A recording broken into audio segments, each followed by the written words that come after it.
Hello, everybody, and Merry Christmas! Welcome into today's very special Christmas episode of the Top Cut Yu-Gi-Oh! Podcast. I understand it's not actually Christmas, it's Christmas Eve, but, listen, 'tis the season, right? So, welcome, of course, everybody, to today's episode. We have, of course, myself and Caleb, my co-host here with me. Hello. And we, of course, want to do our part and thank the ones that are doing their part. So thank you so much to all of our wonderful patrons. I should have had the list pulled up, but I got excited. We're professionals. Listen, we really are.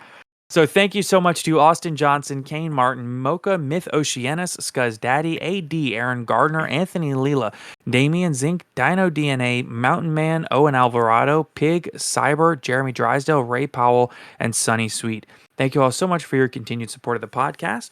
And if you are interested in becoming a patron, you can find the link in our Linktree description down below. So, we want to, of course, introduce our wonderful guest that we have with us today. We have Joe Giorlando. Joe is a high-level competitive Yu-Gi-Oh player who got most of his competitive success in the 2011 and 2012 years of Yu-Gi-Oh. So, Joe, why don't you tell everybody a little bit about yourself?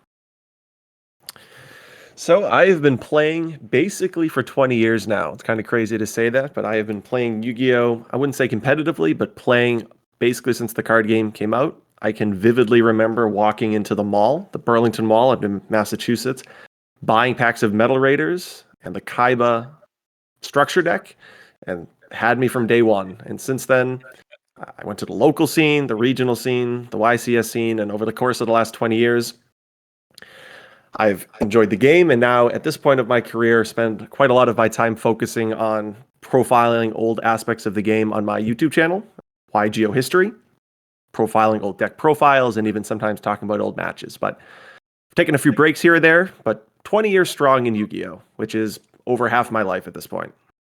That is a hell of an achievement. It really genuinely is. I think when a lot of people think about playing Yu-Gi-Oh! At a high competitive level, when you look at, and not just at a high competitive level, but in general, when you look at a majority of the player base, a lot of people only play the game for 3 or 4 or 5 or 6 years. So to be playing even somewhat on and off for the better part of the entire life of the game is really no small feat.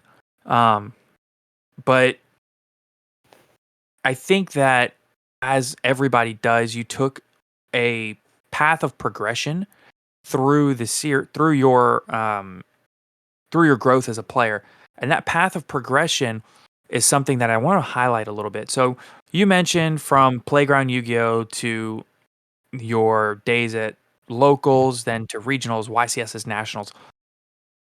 Can you tell us a little bit about your growth through those processes and your history of going from maybe just participating in your first locals or participating or even topping locals all the way up to the highest levels of competitive play?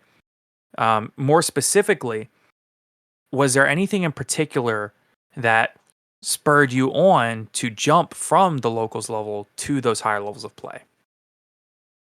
All right, I'll try to answer that in as concise but still authentic as possible, because I can get pretty in-depth in that particular question. So for me, I'm going to do just a little bit of a shout-out. We do have an hour, though, so feel free to ramble a little bit. All right. I won't ramble. I'll try to make it concise. But for me, it all began when I realized that about 15 minutes from where I grew up was a local card shop.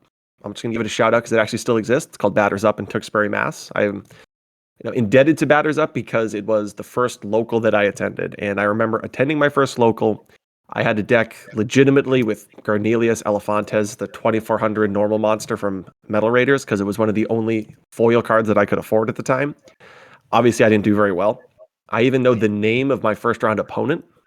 I'll say just his first name, but I do know his whole name. His name's Rob, and I remember after the game, he went through my deck and pinpointed why it was not a good deck, the weaknesses of the deck, and sort of geared me towards focusing on some type of theme. That was my first introduction to the local scene. And I went to Batters Up all throughout those early days of Yu-Gi-Oh! And I'm talking pre-Invasion of Chaos days of Yu-Gi-Oh! I'm talking about the first ban list. I'm talking about when, Legacy of Darkness was released and not knowing what the cards were and seeing people with Injection Fairy Lilies and that excitement of reading these brand new cards. That's where I started. And it took a lot of time. Early. Oh, yeah. This is 2001, 2002. I said 20 years. I go all the way back to the very beginning. I remember opening TP1, entering tournaments. So I can go all the way back. Yeah, wow. TP1. I actually just got my first TP1 mechanical chaser a few weeks ago. So that's really exciting for someone. Yeah, for someone who played back then and just never picked one up at any point in my entire collecting. I recently picked one up. It's in Spanish, but I got a pretty good deal on it, so I'm excited. It's in flawless condition too. But that's amazing. Oh, that's spicy. That's a beautiful card. Yeah, it is. It is. So for me, the local scene was actually pretty popular back then. I'm talking about locals that had, 50, 60, 70 players. Over the years, the local Battered Up kind of dwindled. And me and sort of a core group of, let's say, 10 people continued to go, but it wasn't overly competitive in some of those early years. People would play their Horus deck or their Warrior Toolbox deck, but it would have cards like Command Knight that weren't really competitive. So as YCSs, or rather Shonen Jumps at the time, started spawning, that meta didn't really translate to my local scene. But I remember still grinding those early days at locals and never actually winning. I was always, maybe getting to the second or third round and it was single elimination and getting knocked out. And I can vividly remember when I finally won my first local. It was technically during what would have been GOAT format. My actual local itself didn't really have a lot of GOAT format decks per se, at least the way you think about it. I remember calling my parents and saying that I won. So here I am, 14 years old, finally, at that point, thinking I reached the mountaintop. I won my first local. I've literally been going here for 3 years. I started here with Garnelius Elefantes, and here I am with my Vampire Lord Sacred Phoenix deck, and I finally won a local. And I remember just feeling so accomplished. A year later, though, really actually a few months later, I heard some of my local players who went to the SJC that ended the GOAT format in Boston, right? I'm from Massachusetts. I didn't actually go to that event. I didn't know what happened. But after hearing about it and hearing the stories, I kind of got hooked on that idea of competitive play. So 14, 15 years old. The following year at the next SJC in Boston, I went. And that was the first time that I attended anything outside of my local in Tewksbury, Massachusetts. So I had never gone to a regional. I had never gone to a Shonen Jump, but that was the first one. And I remember showing up with my really poorly built, it was a magical hat deck, trying to send Dark Coffin to the graveyard to trigger its discard effect from my opponent's hand. It was a really bad deck, but it was my deck, so I had a lot of pride in that deck. Didn't do great. I think I went something like 3/3 drop. However, that night, that Saturday night after the event, I was introduced for the very first time to Metagame.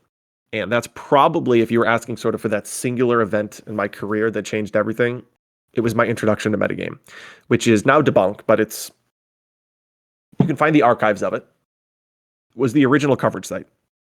So it had deck profiles, it had feature matches, it had really all of the history of the game up to 2006, up to that event in Boston. And it had that day one coverage. And I remember going back day two, watching some of the events, trading, things like that, and then seeing the event live and then going home and reading the coverage. And once that weekend was over, I went back and read every single article, every single deck profile, everything. And I was just hooked on competitive play from that point. So for me, really, my first Shonen Jump, seeing names like Dale Bolito on the coverage page and then seeing them in real life, Anthony Alvarado on the coverage page and then seeing them in real life, that environment hooked me. I can relate to that very well. With those old ARG articles from when I was really getting into the game and getting to meet some of those players in real life at different events. So I can definitely relate to that. God, I spend easily like almost 2 hours a night just reading ARG articles. Yeah. That's how we bonded. So at that point, I wasn't a very good player. So I remember going back to my locals at Batters Up. And at that point, the scene had really dwindled down to maybe 10 or 15 players. I showed up with a Cyberstein deck, kind of taking what I saw at the Shonen Jump in Boston and translating it into locals. And I was just winning every week. And it got to a point where I had sort of hit the mountaintop of Batters Up. Today, Batters Up is a great local, so I don't want to discredit that. 15 years later, Batters Up is a great local. They do it Friday nights, Tewksbury, Mass, great place. But at that point, in 2006, the scene was really small. And I was winning without competitive decks. Now I'm winning with Cyberstein, with Zaborgs, with the actual meta cards. So I needed to look elsewhere, and the most reasonable place to go for me then was a place in Lowell, Massachusetts, which is actually the city where I went to college. So Lowell would become a pretty big part of my life later on. But I went to a place called Larry's. It doesn't exist anymore, but Larry's was a totally different environment. The scene was much more competitive. There were players there that would in the future top both nationals and shonen jumps. And that was a pretty big step because it was there that I met Paul Clark for the first time, CJ Lack for the first time. Eventually interacted with people who I still talk to today, like Jimmy Johnson. It is within that circle in a more competitive environment where I was introduced to Duelist Grounds, which is a forum which is still technically out, but forums themselves have kind of gone out of style. Now people use Discord and other means of communicating. But on Duelist Grounds, it was almost like the competitive version of Pojo. And if I went to Pojo in the early 2000s when I was learning Yu-Gi-Oh!, Duelist Grounds is now where I've graduated to. And it was there that I talked to a little bit more of a competitive group of people. I joined my first online team. My very first online team playing on Yu-Gi-Oh! Virtual Desktop, if you remember what that is. The first versions of anything even resembling Dueling Book. I had people like Paul on my team. Bowden from Australia, if you're familiar with him, he's gone to Worlds. Jimmy Johnson, Yeah. CJ Lack. Our team was called Sgt. Pepper's and the Lonely Heart Club's band, reference to the Beatles. Oh my god! And that's really what. Oh yeah, That's awesome. that's where the really I'm in at least a circle of people, both online and in person, who are a little bit more competitive and want to be competitive. And it was with that group of people that I started to travel to Shonen Jumps. I went to Montreal with CJ and Paul. I went to Philadelphia.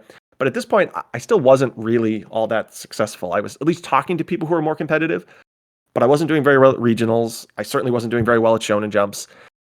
And I wanted to do really well. And the more I traveled to these events and the more I learned about coverage and saw the top players, the more I aspired to reach that level. But I wasn't anywhere close to actually getting to that level in terms of technical play. And I think to some extent, I sort of limited myself by deciding to play decks like Demise, for example, and not trying to push myself to play a deck like Monarchs really well because I felt like a Shonen Jump is 10 rounds. How am I going to play a Monarch deck 10 rounds and actually top? I'm just not that good. And that mindset at 16, 17 years old, I think was really limiting to my success at that age. For me, as I got a little bit older and things started to really click, was in and around Dark Arm Dragon format. Sort of really, honestly, before Perfect Circle into Dark Arm Dragon. And that's when I got my first regional top. It was during Dark Arm Return format. It was after the emergency bannings. And it was in Stratford, Connecticut at Gaming ETC, which is no longer in Stratford, Connecticut, but that was a very iconic regional in the New England area. You would have players from all over the place that would go there. You'd have the top mass players like Cesar Gonzalez at the time. You'd have the top Connecticut players like Jonathan LaBounty and Christopher Flores. So you'd have a lot of really top players that would go to this particular event. Nicholas Palmero, shout out to him. And for many years, I felt like I would gone there 2 or 3 times, and I'd always really struggled there. But in the summer of 2000, I guess it'd be the summer of 2008, I finally topped my very first regional. And for someone who had struggled for years actually reaching the point of topping a regional, it was so important because it proved that I could actually do it, first of all. And it totally changed my mindset. And within a year, I had ended up topping something like 5 or 6 regionals. After going literally 0 for 20. It felt like maybe 0 for 15 at regionals. And not even really coming close. Right. Once I actually finally topped my first one, it was like I went 5 for 8 or something. It's like once I acknowledged that I could do it, it totally changed the thinking process going into these events. And my success, at least on the regional level at this point, totally changed. That, for me, was kind of a big milestone. It was like that at locals. Like once I finally won my first local, it's like I won every other week after struggling for literally years. And then the next level is regionals. Once I finally got to the point of topping my first regional and getting an invite. And what's amazing about that particular event is it was the last event before nationals, and everyone in my friend group had already topped. CJ had gotten his invite. Paul Clark had gotten his invite. All of my local for Jimmy Johnson has gotten his invite. So everybody had already booked for the nationals that Chris Bowling won with Gladiator Beast. Everyone had already booked their hotels and their plans. And here I was struggling to get my invite, but I finally got it on the last one. A little bit of a side topic, just because I like to point this out.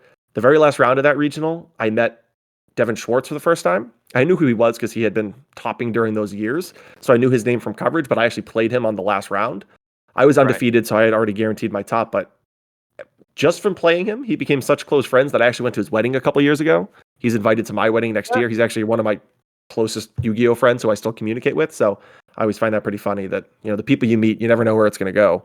This guy literally going to my wedding. I went to his wedding a few years ago. I actually go out of my way to still see him, even though he lives 3 hours away. But then I kind of went into a lull for a few years in the sense that I was regularly topping regionals, but the next level is obviously YCSs. And I went all over the place from 2010 into 2011, 2009, all in that vicinity. I went to a bunch of YCSs and never really even got close in some cases to topping it. The people came up with this nickname of Joe 2 drop, which is you lose round 1, you win round 2, you lose round 3, and you drop. The Joe 2 drop. And everyone would be like, how'd you do it? They've got Joe 2 drop. And usually they were right. I Joe 2 dropped Edison. I Joe 2 dropped SJC and Gen Con. I mean, I remember just consistently being able to do well at regionals, but not being able to translate that success to YCSs. And it might have had the same thing to do with sort of the mindset of looking at, just how big of a tournament that is, how competitive it is, and limiting myself with whether it's deck building decisions or just with the mindset going in. On the eve of actually finally topping my first YCS, one of the things that I think contributed to my success was actually reading Patrick Chapin's book, Next Level Magic, which is a totally different game. But I remember reading it and appreciating the thought process that went into succeeding in Magic. And no joke, the very first YCS that I attended in the aftermath of reading that book was the very first one that I ever topped with Six Samurai at Ycs Dallas. And I mean, I can remember it like it was yesterday, where I was seated in that room. I remember the name of my opponent last round. I remember how that last turn transpired and knowing that I had actually gotten into the top 32 of that event. And then the switch flipped, just like it did with regionals and just like it did with locals. After going, truly probably over 20 at Shonen Jumps and YCSs, multiple times to Philly, Montreal, Toronto. I had not even come close to topping one for years. Basically from 2006 when I attended my first SJC all the way up to 2011. In those 5 years, I probably went to 20 of them and didn't even come close. But after Dallas, I think if I went back and looked at it, I think I topped something like 10 of the next 15 that I went to. So it's really one of the elements of, you asked me about my progression in my career. It's that every time I reached that milestone that I really wanted, I think it really helped my approach and the mindset that I went into future events, because it was, I had already topped the YCS, so I should be able to do it again, right? And I think that mindset really helped me.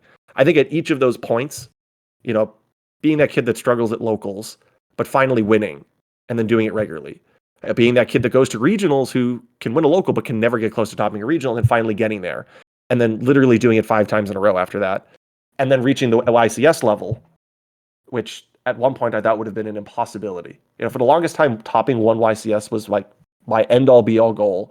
I could die happy if it happened. But then once I had that achievement and the mindset changed, then it became, I don't say easier, but at least my mindset changed. And I think I gave myself a better chance to, because I'd make deck building decisions and I think I'd approach the tournament from the mindset of, oh, I can top this. If I put in the work, this will actually translate, as opposed to showing up with that defeatist mindset of, 10 rounds, I'm going to eventually play pros. There's no way I'm going to be able to beat them. I remember for that Dallas YCS, the first one I ever topped, I remember I played against Fraser Smith, who had just won a YCS, the last YCS before. I ended up beating him at that YCS, and just how much of a confidence boost that was. That was just round 4. I was like, oh my God, I just beat Fraser. Like, huh. I remember just these small things that I think really changed how I interpreted the situations and went into events with different mindsets, really helped contribute to sort of the strings of success. Because it wasn't like one local was just without it. It was like every local I would do success at, or every regional I'd have success at, or YCS. I think for me, that mindset was really a big contributing factor. Frazier, who you later became a teammate with at Team APS, not Team APS. Wow, not Team APS. Yeah, at Alter Reality Games, is that right? Yes, for sure. Yeah, Frazier, amongst obviously a bunch of other players, groups in Team Alter Reality Games. Frazier was actually a pretty big contributing factor in building the macro rabbit deck. I remember in the hotel at the YCS in Chicago, in the aftermath of the change on how priority worked, where you could no longer just priority Rescue Rabbit or priority Zenmati or any other card, we built a macro rabbit deck that tried to take advantage of the fact that Effect Veiler would see a rise in popularity by main decking Macrocosmos, obviously, as a counter to Effect Veiler, but also anticipating Insectors hitting a rise in play. So that Macro Rabbit deck that I ended up, having a pretty good amount of success with in that year, was really a byproduct of both of us working together. I remember us talking, did we cut Monster Reborn? And he's like, no, Monster Reborn is just so good. And he's like, yeah, you're right. If I have Macrocosmos against most matchups, we probably win, even if we draw dead Monster Reborn. Monster Reborn, though, is so good. I just remember building the deck with him. That's awesome. So for those that are unfamiliar, we have done at least a little bit of discussion ahead of time. We do have actually the full list of all of your tops, which thank you for this, by the way, because I didn't have this myself. You provided this. So yeah, I have a pretty good memory of memorable events in my Yu-Gi-Oh career, as is the case with just about any memorable event in your life. Yu-Gi-Oh has been such a big part of my life. I typically remember these events pretty well. yeah, that's awesome. And it's very, very convenient for us. So the first YCS that you topped is YCS Dallas 2011 with 6 Sams. So let's talk a little bit about that 6 Sam deck. And we're just going to very, very, very, very briefly touch on each of these, mainly what the focus of the deck was and maybe what it was built to specifically do. So the 6 Sams at the time, this is the main event of, I believe this is right after Gateway release. Is that correct? So Gateway was already out, but it was the release of Shien and Kizan and Kagamusha and Kageki. I honestly, I could probably tell you stories about every single event. With this particular one, that event in Dallas, I flew out alone, which is not something I typically did. I usually flew out with Paul. Paul didn't want to go to that particular event because of just how narrow of an event it was. Gateway was limited to one immediately after, so sort of like a one-off event. But I flew out. I remember in the weeks leading up to the event, I printed out proxies of all these cards. I remember I could pick up the Shiens, but I couldn't pick up the Kizans, and I had to borrow them. I had to drive into Lowell to pick them up from a friend, Steven Schaefer. Shout out to him. He lent me the Kizans, and when I got to Dallas, in the lobby of the hotel room, I saw the red and blue loop, the Mizuho and Shanai loop, the deck that Billy ended up using. Right. And I, in many ways, just kind of not knowing who I was, I basically just copied the sort of framework of his deck and just built my own version of red and blue. And then I remember round one, game one, I red and blue looped. So infinite combos, infinite 6 Sams, infinite attack, infinite everything. And I can just think to myself, I remember being like, this was a good choice. So it's a kind of funny story that Billy had no idea who I was. And let's say about a year and a half later, I'm picking him up at the airport and he's staying at my house for a Shonen Jump or a YCS. So he would become a close friend of mine. I don't think he even knows that particular event, I basically just stood behind him watching him play and then copied his deck. Yeah. Hey, we take those. Yeah, trust me, for the first one, I'll take it. Yeah. I'll take it. So you go from YCS Dallas 2011. 6 Sam was probably the best deck in the room at that event. It's no doubt. Nazar won. He knocked me out of the top 32. I mean, like I said, I could give you so many stories. I even remember how he knocked me out of the top 32 with that particular matchup. He opened the sort of the just typical Gateway, like multiple continuous field, so a really good opening field. But I was able to mistworm them all back to his hand and allow him to keep his gateways on the field so that I bounced all his monsters to hand. And his gateways can basically search infinite 6 Samurais because I have to normal summon and special summon 6 Sam, so he gets counters for that. But I made a mistworm pay that bounced them all back, and I set Solemn Warning. And I just use Solemn Warning on his Kageki. And it doesn't matter if his hand is 25 Kazans. If he doesn't have a 6 Samurai on the field, he can't continue. But he drew Reborn for turn. So he counteracted the warning by just reborning a guy and then just beating me. And I was like, oh my God, that was literally the only way that you could put another Samurai on the field as an extender. And I just remember I was so happy to have finally topped that. At the time, it didn't bother me as much. But had that been, the 9th YCS, that would have been pretty heartbreaking just because losing in the top 32 immediately gets old. Yeah.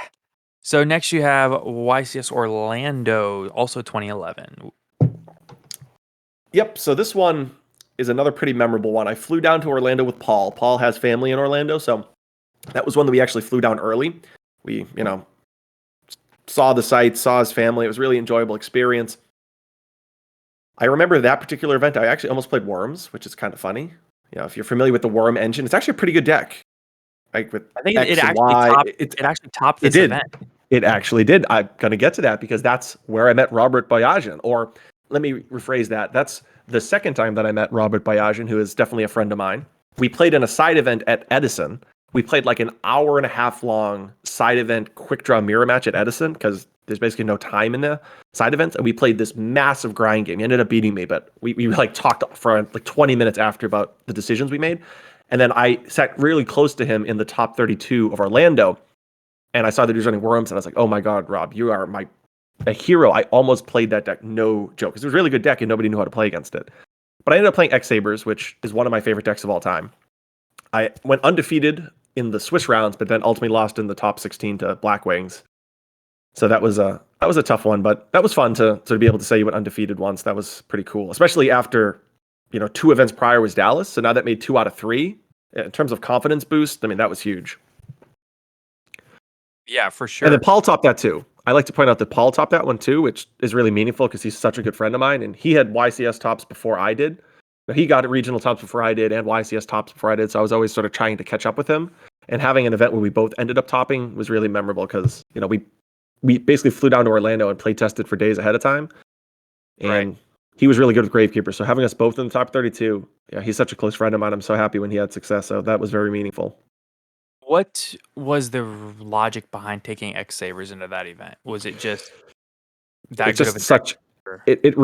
it's just one of those decks that if you practice and kind of understand the intricacies of how to take advantage of Full Hell Knight, which is really the card that I think separated a player that could just pick up the deck and just sort of pilot it based on past experience versus someone who had play tested a lot, because there are times where you'd go, summon Ember's Blade, crash into your monster, get Full Helm Knight, enemy control your monster, now attack it with Full Helm Knight, get back Ember's Blade, crash it into a different monster to get Dark Soul, and now I'll high unlane main phase 2, and that's how I'll put Dark Soul in the grave. And that play might just not be obvious because there's like 6 steps involved in that. A lot of players didn't crash their Ember's Blades properly or use Full Helm Knights properly. They may play it a little bit more passive where they're like setting Ember's Blades, and it's not really how the deck should be played per se. It's a lot more about taking advantage of Book of Moon, enemy controller, Full Hell Knight combos, and I just really loved because players wouldn't anticipate one Ember's Blade turning into High Unlay, right? They'd be like, "Oh, I can just keep setting bottomlesses. I don't need to stop anything." And then one Ember's Blade is all of a sudden main phase 2 High Unlay Dark Soul Surge, and they're like, "Oh wow, I just lost my back rows." Where did that happen? Yeah. So next you have YCS Toronto 2011 with Plants. This Iconic is, event. yes, this is one of the more iconic events in the Yep. game's history. I have more stories. So I'm just gonna that say, event. Oh no, go for it. I'm not gonna take your steam away. I will absolutely let you talk about this event. But if you want the best summarization of this event and the logic behind this particular deck choice, please go watch Joe's video where he Okay. profiles the deck and talks about the event. It is such a wonderful video, and the whole channel is just such a wonderful resource if you're playing any kind of retro format. Yeah, I do tell the story there. So you could go do that. I guess the short, I mean, you should definitely still go watch it, but the short story, I will try to truncate it for sure. Yeah. Not a lot of people believed in Plants because it was pretty significantly hit on the ban list. Everybody assumed Agents was the top deck. So much so that I remember, not that Agents wasn't a good deck, but I was in something like around 6 or 7. And when I summoned low, they looked at me like, "Wait, what are you playing?" I mean, this was the best deck in the room and nobody really knew. There was something like 16 of them in the top 32, maybe a little bit less. And there may have only been 20 of them in the room. And I remember being part of the group chats with people talking about building that deck. So it's just really cool to see, a group of people. I'm talking Frazier and Jesse and Joe Bogley and Paul and all of my close friends showing up with Plants and it not really being a deck that the masses were on. And then seeing so many of us be successful. And then, because we're going to talk about the next event, so many of us back to backing Toronto, where it was sort of an unknown best deck, and then back at Columbus, more or less the same format, just with Dark World released, and then a lot of us topping again, obviously with Billy just winning back to back. Yeah, it really is like Toronto and then Columbus. That is 2 extremely iconic, that might be one of the few times that you look at in the game's history where it wasn't just one iconic tournament, it was 2 iconic ones, literally back to back. So, yeah, That is I'm really. a fan of plant format. I put in so many hours that year of Yu-Gi-Oh with Paul. Paul, I mean, I've commented on Paul a few times, but in order to be successful, you really need to have a close-knit group of friends that you're willing to test with, who are willing to put in the work. And for me, that 2011, Paul helped me with a proxied Six Samurai deck. That whole year, Paul and I would meet up before locals and play test. We'd meet up during the week. We put in so much work, and he was such a good player. And I think our play styles worked really well against one another that, looking at those events with Columbus and Toronto, I mean, I can, to this day, remember sitting after locals, just play testing plant mirror matches and just how beneficial that is to your understanding of the game on just a little bit of a higher level when you play against someone who's really good. Because Toronto and Columbus, Toronto specifically, is the first in the sequence of 7 YCSs in a row that I attended and ended up topping. Which, to think, if you were to have told me that as the person who couldn't even win a local, to think that I'd sort of reached that point in retrospect is just, it's truly unbelievable. And I have to credit so much to people like Paul, who I had that opportunity to play with during those years. For sure. So, the next one after Columbus is, I'm not gonna lie to you, Long Beach. maybe my favorite. So, YCS Long Beach, this is the 100th YCS. This is including SJCs. They kind of just lumped them all together. And this is yet again an iconic moment in the game's history. And this one's really different from most YCSs. Most YCSs, you think masses of players coming out to just play the game. This one was not that. The game was pretty much everybody hated the game at this time. And I don't know if you, Joe, have seen the MBT video where he talks with the RJB0 about this event, but there's a pretty popular faction and a pretty popular opinion within the community that you specifically basically saved Yu-Gi-Oh! At this event. Wow, that seems ridiculous. You, Mystic Piper top 4 at that event. I mean, Dark World won. There's only one. I mean, in terms of pure meta decks, Dark World is definitely kind of rogue, even though it won. That Mystic Piper deck was super rogue. Hero was playable, and then obviously Simon He's Dyna Rapid deck. I think that's a bit of a stretch. I appreciate it, but saved Yu-Gi-Oh! That's a bit much. Well, the idea was that at the time, you had such a large faction of the player base that didn't like the game because, as obviously it was so heavy with Dino Rabbit, which was not a fun matchup, Windups, which was, the looping, and Insectors, which was really not a fun matchup. And the game was so unfun in the opinions of so many people at that time. Not to everybody. I enjoyed the game at that time, but in retrospect, it looks like a golden age relative to modern Yu-Gi-Oh! A golden age. I think the entire era was a golden age. I cannot begin to tell you how many matches I play in modern Yu-Gi-Oh! Where it's like you win the die roll, you make it such that your opponent can't play. Game 2, your opponent does it back to you, and then game 3, it's like 4 turns. Yeah. Back in the day, it's like, oh, my opponent opened Rabbit. Like, okay, it's gonna happen some percentage of the time. It'll be annoying, but you usually get 10 turns, maybe 7, 8 turns, even in those older formats, unless your opponent really truly has the best possible combination of cards like Tour Guide and Rabbit. The amount of turns that you would get against Insectors and Windups most of the time. I know the hand loop existed, but in retrospect, those seem like golden ages. I have to agree with you.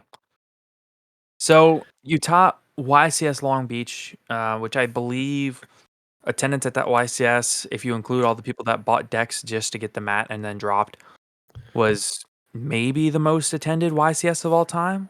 Yep, it is. It is. It was actually in the Guinness Book of World Records, 4,450. It's a lot of Yu-Gi-Oh players. Yeah. I know. That's so bigger than most events these days. The Guinness Book of World Records actually has the name of both Michael Balin, who won, and then Simon Hugh, who lost in the.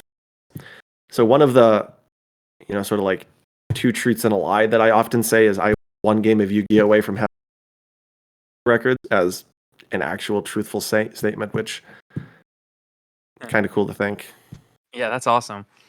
So you top YCS Long Beach with Heroes. Heroes is such an interesting deck choice going into that format, but again, if you watch your deck profile and logic behind that, it's really makes a lot of sense, right?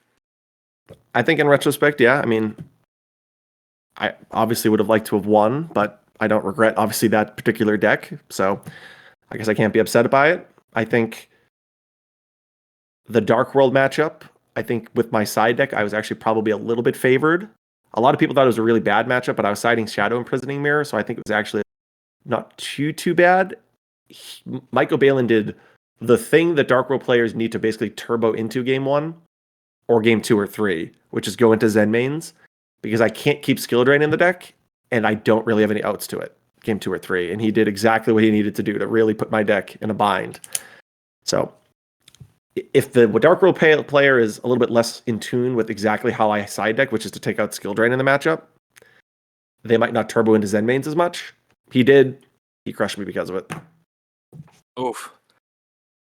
Well, I That's remember rough. Yeah. I remember I literally have to okay, I'll attack Zen mains, I'll Gemini Spark it for nothing. Okay, pop a card end phase. It was like, all right, your Zen main's gonna go plus.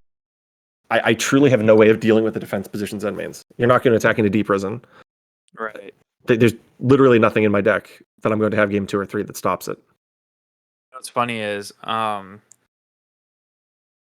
remember reading your tournament report from when this event happened, like a couple of days after, and just being so happy because I'm been a huge Hero fan since I was a kid, so very I happy. mean, that was when so many of this, even the smaller things, came together at that particular event.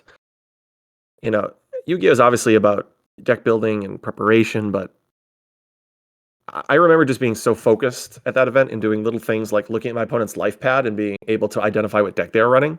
This is a true story. You can ask Anthony Kelly, who's a sort of like a vendor in the New England region. I told him he was playing Rabbit just because of the increments of damage on his life points, and he just couldn't believe it. He was like, "Oh my god!" And then naturally he summoned Sabersaurus that game, and I was like, "All right." Not that really influenced my play pattern, but make sure you flip to a new page.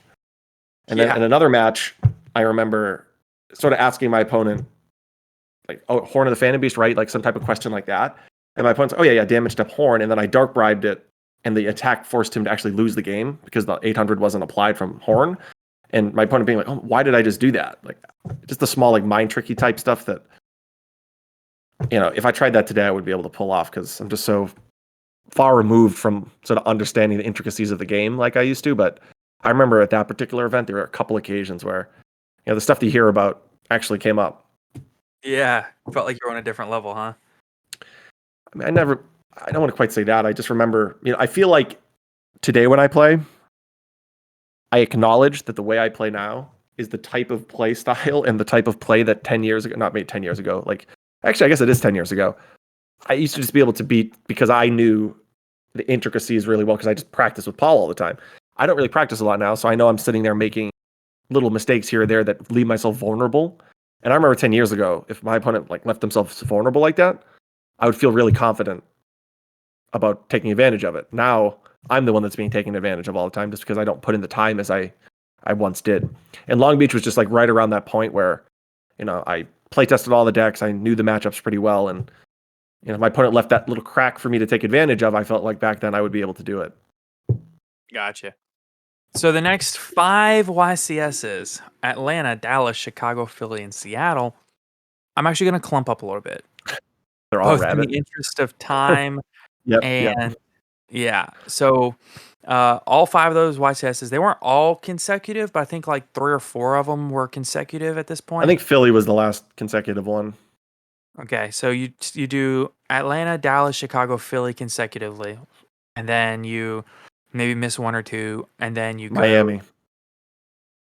Did you not attend Miami, or did you just not top it? No, I didn't top it. I played windups and I just didn't top that particular one. Gotcha. Fun event.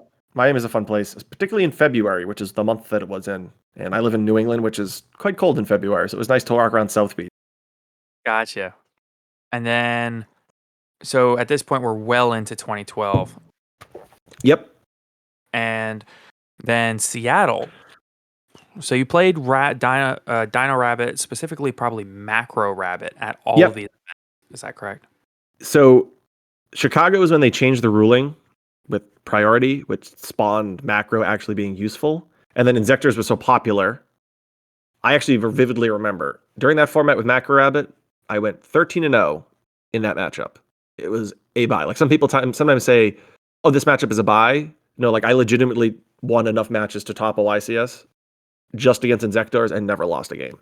Or I lost a match. I lost games, but not matches, just because with macro and Lagia and Doka and all that stuff. And I even cited in Valor, so you could hit my macro and I just Valor your Centipede. You needed to basically hold on so much so that you could bait out Lagia, bait out Doka, kill macro, and have enough playthroughs through the Valor in hand, and that just never happened. But for Seattle, Mermills had just come out, which is why macro was again playable. I went off of Rabbit because I just thought it wasn't as good against a format with windups, for example, as popular decks, or Geargias. Those are just tough matchups. Atlanteans, though, totally different story. All of a sudden, there's another sort of free win if you can open up macro. Yeah, I remember the Seattle being the first event that was legal for Mermail. And then after Seattle, which is late 2012, there's a bit of a break in your topping resume. It goes from Seattle 2012 to the World Championship Qualifier 2014 with Sylvan. So, Yep. Now 2014. So at this point, this is past Dragon Ruler. This is past peak Geargia and Mermail and Fire Fist. This is into more like Hat and Yep. Sylvan and things of that sort. So Yeah, this is about the time we got. This is about the time we got out of the game. yeah, this is right before we got out of the game. So I finished undergrad in 2013, May of 2013, and started grad school literally 2 days after my undergrad graduation. And just my personality, I invested a lot of time in grad school because it was student teaching and just teaching in general, and it can be a pretty time-consuming job to do well. Not that the way I was doing it in student teaching was particularly well in retrospect, but at least at the time I thought I was doing well and invested a lot of time in it. So I sporadically continued to play. 2012, I went to nationals and I played spellbooks one year. I mean, I did sporadically play, but I would only go to locals every now and again, and I wasn't 2013 is when I finished undergrad and immediately started grad school. As is the case with kind of a lot of aspects of life like that I typically invest a lot of time into things I think are important, and grad school with student teaching, just learning how to be a teacher in general, I spent a lot of time on it. So I put traveling and I put even locals off to the back burner. I still went to the nationals those years, which I think is the Spellbook Nationals, the Dragon Ruler Spellbook Nationals, but I was only sporadically playing. I wasn't going to any YCSs. I think there's a pretty massive gap between YCS Seattle and potentially some of the latter YCSs that I attended. I think Miami is one in there somewhere that I went to. But yeah, 2014 Sylvan's, May of 2014 is when I finished grad school, so I could start to play at least a little bit more. And Sylvan's was just awesome. One of my favorite decks of all time. yeah, that deck's really cool. Again, profile on his channel. Check it out. Oh yeah. Yeah, I profile all my favorite decks, I guess. Well, At least I think you started initially. there. Yeah.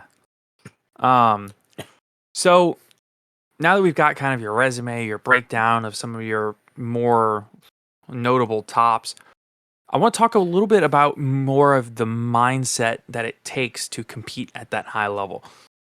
Such a high majority of our listener base, and not everybody, we have we have good players and great players in our listener base, but a lot of our listener base is newer players. So I want to talk a little bit about what it takes to take that step from a maybe topping locals or doing well at locals to maybe taking that next step to a regional.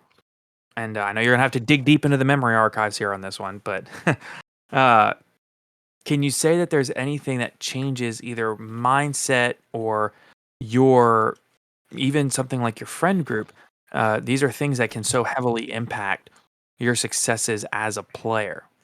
And is there anything in particular that you'd like to put out there as something that somebody can do to really maybe take that next step? So a lot of it is answers that you might anticipate, in the sense that you should surround yourself with a network of people that you you're good friends with, you're willing to hang out with outside of Yu-Gi-Oh, who you also would test with. I think that was the case with Paul and I. He wanted to get better, I wanted to get better. He was a really good player, and I think that really helped. During a lot of these years, he is who I would test with every weekend or sporadically during the week. We'd see each other at locals, travel to events together. So obviously you need a group of friends. It's really hard to do this totally alone. So that is, to me, a huge part of it, both in the sense of traveling, but having that sort of reliable person that is also investing the time. So for me, that was one huge contributing factor. I think in terms of the mindset, I definitely think exhibiting self-efficacy is really important, which is sort of the mindset that you can succeed. If you have that defeatist mindset, or you look at even a regional, let alone a YCS, and look at the quantity of rounds and the likelihood of playing some of the top players in the area, and you look at that and it's already self-defeating before you even sat down for round one, obviously it's going to be really difficult to put in the best effort. And I think for me, acknowledging and realizing after my first regional, for example, or my first local victory, that I could actually do it is what sort of changed the mindset. And now what was once an impossible task suddenly just became the norm. I went from, as I alluded to, going to some of these, whether it was a regional or YCS, dozens of times and having so much difficulty, and looking at it like I had already been eliminated before sitting down. And then suddenly, once you actually reach the mountaintop the first time, making it, it's almost not say easy, but just that change in mindset the second time you go to a regional after you've already topped one, you're like, I've done this before. Like I can do this. And just having that mindset from the beginning of the tournament, it just totally changes your outcome. So I think having high self-efficacy is really important. And obviously having confidence in what you're doing and giving yourself the opportunity to succeed with your deck building decisions. I think a lot of times one of the mistakes that I would make was make deck building choices, honestly, to try and sort of on the scale of, am I trying to win by technical play or free wins? Make free win decisions. Play Demise OTK, play Chain Burn, play, decks that might on a certain day have the stars aligned that I could top a regional. That's always what I hoped. Today will be my lucky day. I'll draw Demise OTK a lot. But if that's what you rely on, you never actually give yourself the opportunity to play the decks that would actually improve your technical play. And I think once I embraced, all right, I'm going to play Monarchs. I'm going to play X-Sabers. I'm going to play Synchro Plants, or Tengu Plants, rather. Actually forcing myself to play those decks, I think, really helped. And I think once you start playing the decks that are more rewarding for technical play, and then obviously playtesting with better players, it's really the magic. It's really all of the ingredients that you need to start to see success. When you have the mindset that you can succeed, you've altered your deck building choices to play the decks that will actually improve your technical play, and you're putting in the work with people. I mean, those are really three major contributing factors that I think really helped. Because even if I go back, even after topping regionals, I still had this sort of limited mindset of like, all right, I'm going to play Light Sworns during Dark Strike Fighter format. I think it was probably a really good deck, but it has a little bit more of a free win element to it than some of the other decks at the time, right? You draw a charge and recharge, and you get a few more free wins here or there than you might if you were otherwise going to play Black Wings, for example, which might reward a little bit more technical play. And by that point, having invested the time testing with Paul and others, I could top regionals with Light Sworns, but I was still going Joe to drop at YCSs. So I think once I finally accepted, no, let's actually have a growth mindset and invest time into learning decks that reward technical play with the mindset that I actually can do well, I think that's really what it was. So, in that vein of improving technical play, is there anything that you would particularly suggest to do that, or is it mainly just trial and error in a lot of ways? Definitely repetition, but honesty is arguably more important, because you can't defend mistakes if they're mistakes. And if you get into the habit of always justifying your plays on a faulty logic, you're never going to acknowledge the mistakes that need to be made, that need to be improved. Because then you're going to make those mistakes when it really matters. And being able to reflect on a game, I have a pretty good ability in the aftermath of a game to sort of remember at least the events and think, all right, well, is there anything I could have done differently? And I really did try to do that quite frequently. And the ability to go back and say, you know what? I did X, but I should have done Y. Was Y not just in retrospect the better thing to do, but in the moment, was there a line of thought that I could have had that would have made actually the play that I would have made, not just knowing the outcome. So not being sort of outcome oriented, but instead actually authentically and honestly looking back. And then when you talk to other players about decisions that you're making, be willing to receive feedback. Don't just always have your back up and try to defend your plays if, potentially those are mistakes. Watching is also huge. For me, the longer I played, the less I needed to actually play per se. You need to play to learn the matchups, just sort of actually sitting there and seeing them on the field and drawing the hands and all that. But I eventually got to a point where just watching was really beneficial to me because I could see what I would do versus what they were doing. And it's almost like you're doing twofold the work. You're watching the game from the outcome of the plays that they made, but also kind of thinking to yourself, what would have happened if I was playing this game? And now all of a sudden you're basically double dipping. That also really helped because if you get to a point where you actually do understand what the matchups are, you can be really efficient in your testing and in your sort of data acquisition by watching, particularly good players. So I think that really helped. Gotcha. Okay, cool. That's all very fascinating. How do you start whenever you decide to play a specific deck? Like, how do you decide? What gets you to make that decision of I'm going to play this specific deck as opposed to this deck or this other deck?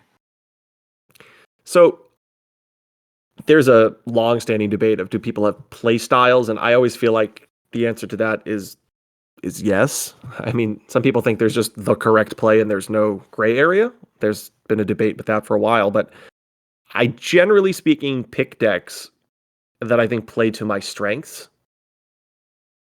So, for example, if I go back and look at basically the majority of the events that I was successful with, both in regionals, but then also at the YCS level, Plants might not seem like a trap deck, but it has a lot of traps, has a lot of defensive cards. The games are slow. X-Saber's games are very slow.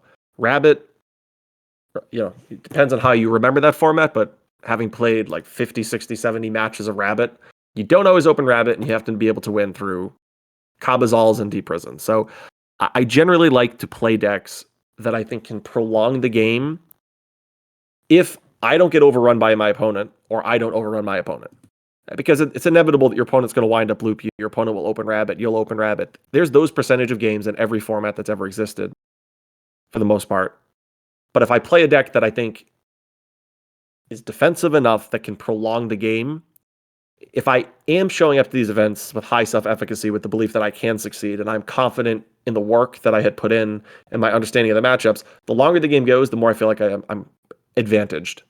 If both players draw sort of their typical deck over the course of a long game, I feel like I'm probably more likely to win if I put in the work ahead of time.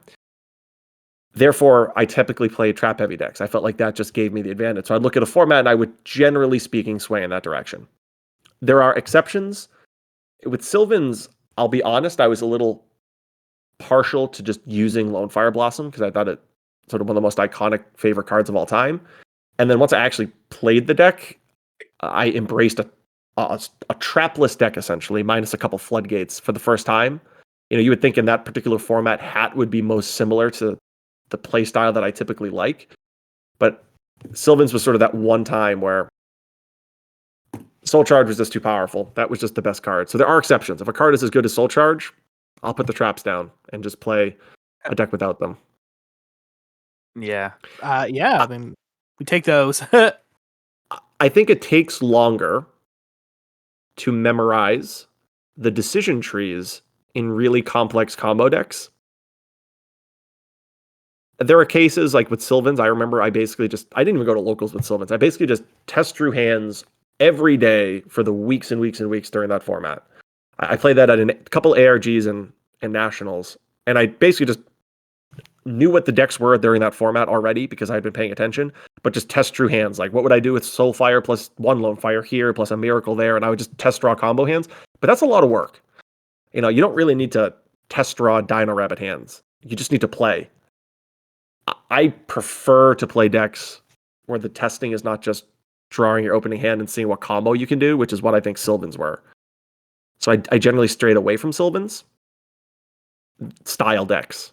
Right? I wasn't really playing the heavy combo decks. And even in a modern context, I test through Drytron to learn what they do, to learn how to stop it, but I would never, ever play that at a YCS.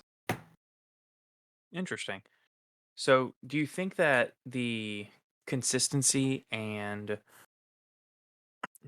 I'm not going to say repetition of a slower control strategy, but being able to make those smart one trades or 2-for-1s whenever you can and just slowly build the advantage and take over the game state is just more conducive to a long-term run in some of these events?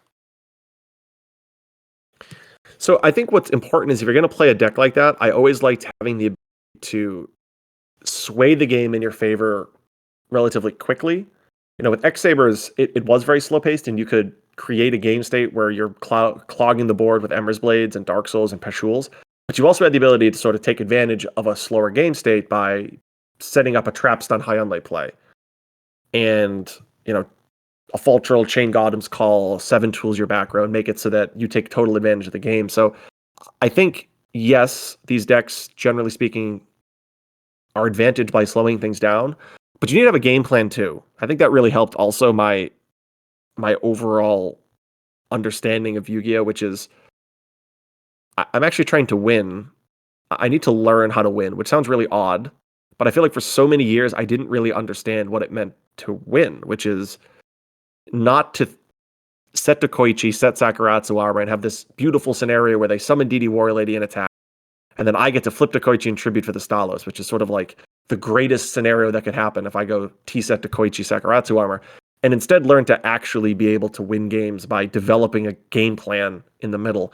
And some of these slower decks, Plants, X-Sabers, yes, it prolonged the game. Yes, it gave both players more draw phases, but it also gave you the wiggle room to game plan for, all right, this is the turn that I'm going to try and turn the tides. Or have my opponent sort of play into what I'm doing and then take advantage of it that way. Right. I feel like I learned to win, which was huge. And Rabbit might not seem like that type of deck, but it kind of was. You'd whittle your opponent's resources down by pressuring them, by doing must stops. Like, okay, you have to deal with this Guaiba. All right, I have 2 normals. Like, you have to deal with them. And then when I played Rabbit, one of the things that I did, really regardless of the time I played Rabbit, is if I could, I would keep Rabbit in my hand as sort of the last thing. So Guaiba would bait out a back row, and then 2 Cabazals would bait out a back row.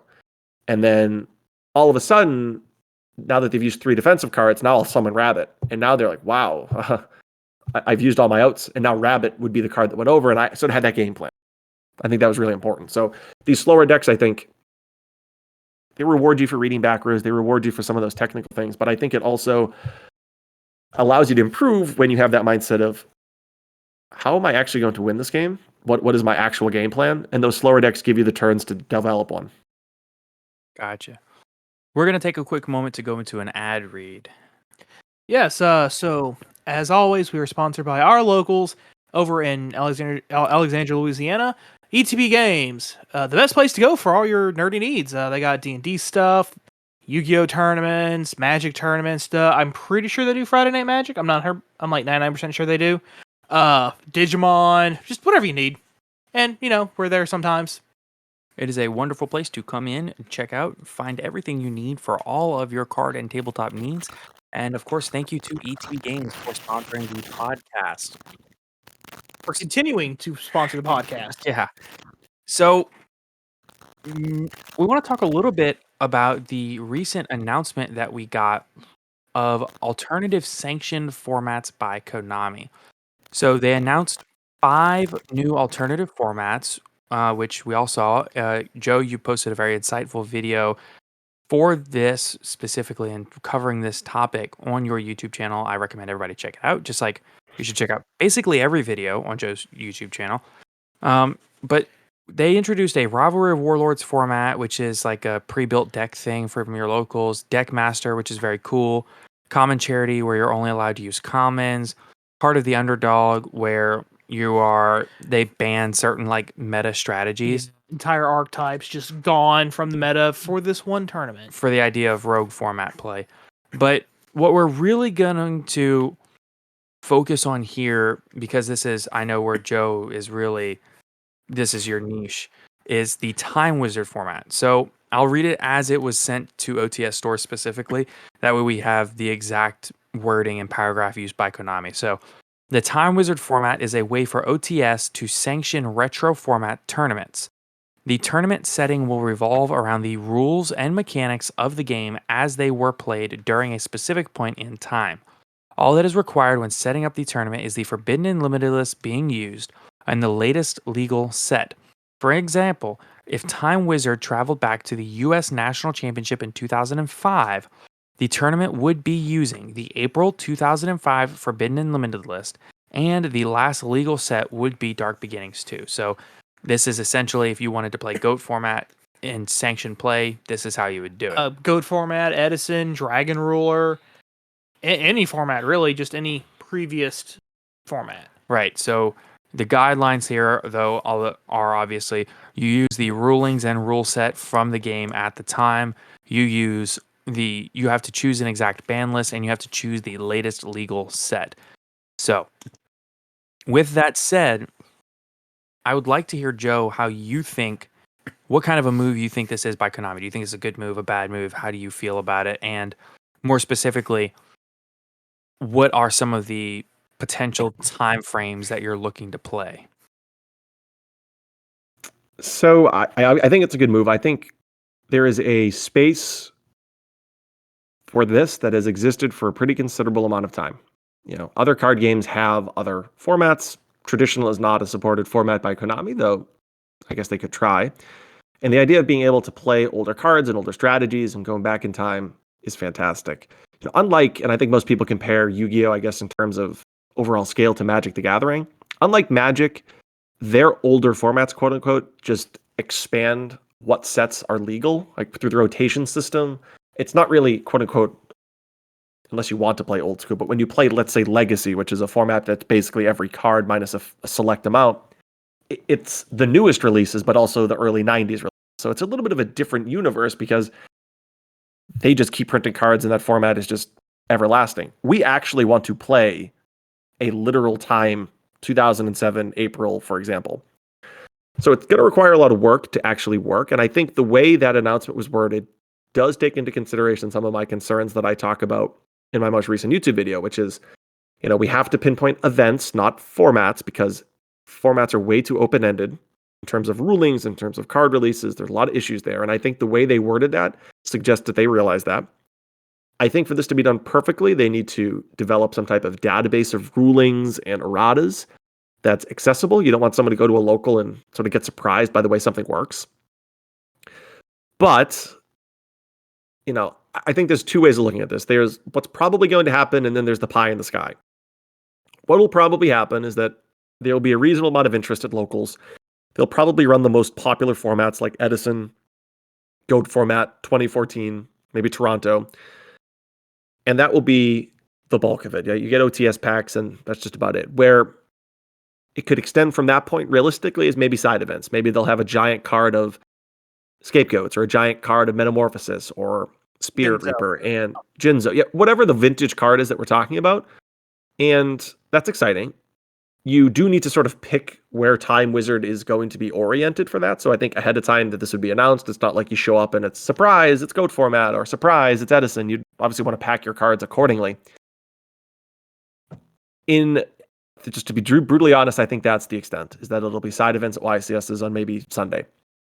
The pie in the sky is if this actually turned into a YCS, which is not likely to happen for a lot of reasons. It'd be super cool. It would be. For it to happen, the numbers would basically need to rival an actual modern day YCS. Trust me, I wish it could happen.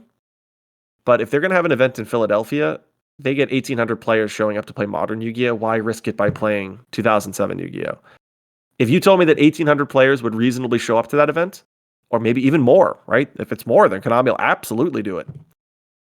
I guess it's a lot at that point on content creators to garner interest, and on their end, Konami, of doing things like, for example, announcing the focused format. Let locals do whatever they want, but say at the side events of YCSs and regionals, we are going to play let's say, Troop Dupe Nationals. That's the point in time that we're in. That way, players can prepare. That way, players know ahead of time if they do want to invest in actually traveling to a YCS, what they're going to do. Locals could gear their events for that format.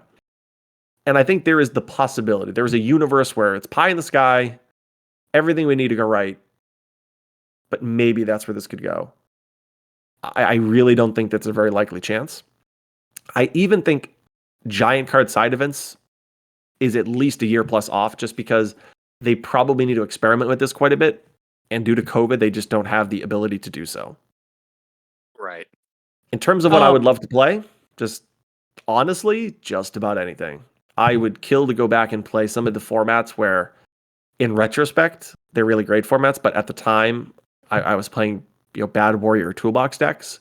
Chaos Return format was not a real thing at my local at Batters Up that I was talking about earlier. I would love to go play that format because that's a really good format. It's very similar to Go Control, but not nearly as appreciated. I think I recently posted 4 deck profiles from that format. I love that format. Really good format. I would love to go back and play that. I'd love to go back and play, honestly, any format up until the point basically when I started grad school in 2013. Any of them. You name it, I'll play it. That's awesome. Oh yeah, but then of course there's also the possibility, which I personally think that this is 100% guaranteed.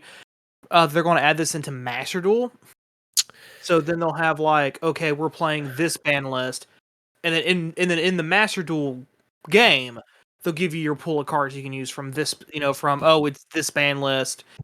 Oh, it's the Edison ban list. Here's the legal card pool, and then you can build your deck and test it through Master Duel. Yep, that automates the big issues that I was talking about of erratas and rulings. The thing with that is that's awesome. That would be amazing. Maybe I'll stream Master Duel during the summers off. I'm not even kidding. I'd play so much of that probably. OG streams when. Yeah, well, it would only be during the school year. During the summer, not the school year.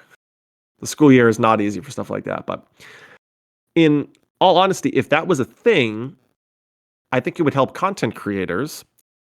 And if, the numbers will speak for themselves. If Konami at least provides the arena for older Yu-Gi-Oh!